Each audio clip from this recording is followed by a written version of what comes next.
بسم اللہ الرحمن الرحیم وقل رب زدنی علما۔ محترم بھائیو، اللہ تعالیٰ کا نظام یہی تھا کہ پوری انسانیت کو ایک اللہ، ایک رسول اور ایک شریعت پر جمع کر دیا جائے تاکہ بھید بھاؤ دور ہو جائے اور ساری انسانیت، سارے انس و جن ایک نظام پر اکٹھا ہو جائیں۔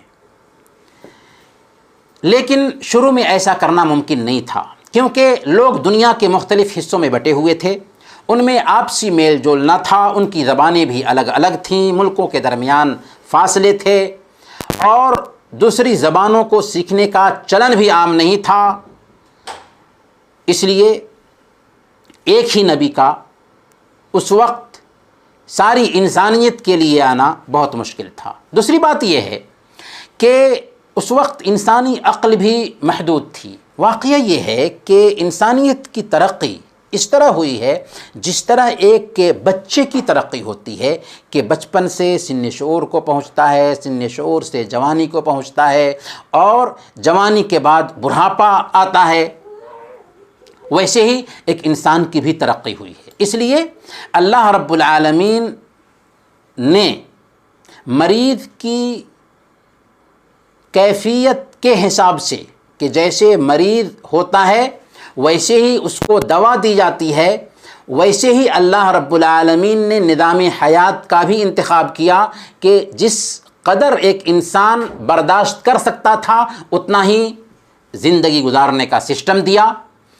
لیکن ہم دیکھتے ہیں کہ 7ویں صدی عیسوی میں حالات سازگار ہو گئے تھے، انسانی عقل میں پختگی آ چکی تھی، آمد و رفت کے ذرائع بھی میسر ہو چکے تھے، مختلف قوموں میں پڑھنے لکھنے اور اجنبی زبانوں کو سیکھنے کا رجحان بھی عام ہو چکا تھا۔ اس طرح وہ دوری جو پہلے قوموں کے بیچ پائی جاتی تھی دھیرے دھیرے کم ہوتی گئی اور وقت آ گیا کہ آخری پیغام ساری انسانیت کے نام بھیجا جائے، جب اپنی پوری جوانی پہ آ گئی دنیا، جہاں کے واسطے ایک آخری پیام آیا۔ اب آپ اپنے دل کو ٹٹولیں اور من سے پوچھیں کہ ایک حکومت کسی دوسرے ملک میں پرانے ایمبیسڈر کا پیریڈ ختم ہونے کے بعد اپنا نیا ایمبیسڈر بھیجتی ہے تو نئے ایمبیسڈر کے کام سنبھالنے کے بعد پرانے ایمبیسڈر کو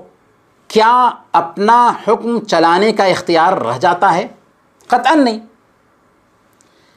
بالکل ویسے ہی سب سے لاسٹ میں محمد صلی اللہ علیہ وسلم کو اللہ تعالیٰ نے بھیجا تو اب ان کی بعد قیامت کے دن تک کوئی نبی آنے والا نہیں ہے۔ اس لیے قیامت کے دن تک اگر کوئی شریعت قابل عمل ہوگی تو وہ پیارے نبی صلی اللہ علیہ وسلم کی لائی ہوئی شریعت ہی قابل عمل ہوگی۔ اس بات کو یوں بھی سمجھا جا سکتا ہے کہ اگر کہیں پر چراغ سے روشنی حاصل کی جاتی رہی ہو، پھر وہاں پر برقی گیس کا انتظام کر دیا گیا، تو کیا اب بھی چراغ کی ضرورت باقی رہے گی؟ نہیں، اور قطعاً نہیں۔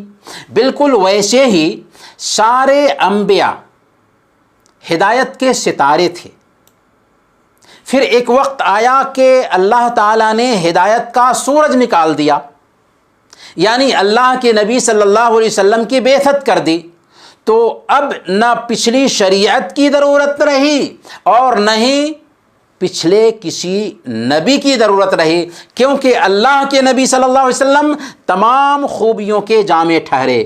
حسن یوسف دم عیسیٰ ید بیضا داری، آنچ خوباں ہما دارند تو تنہا داری۔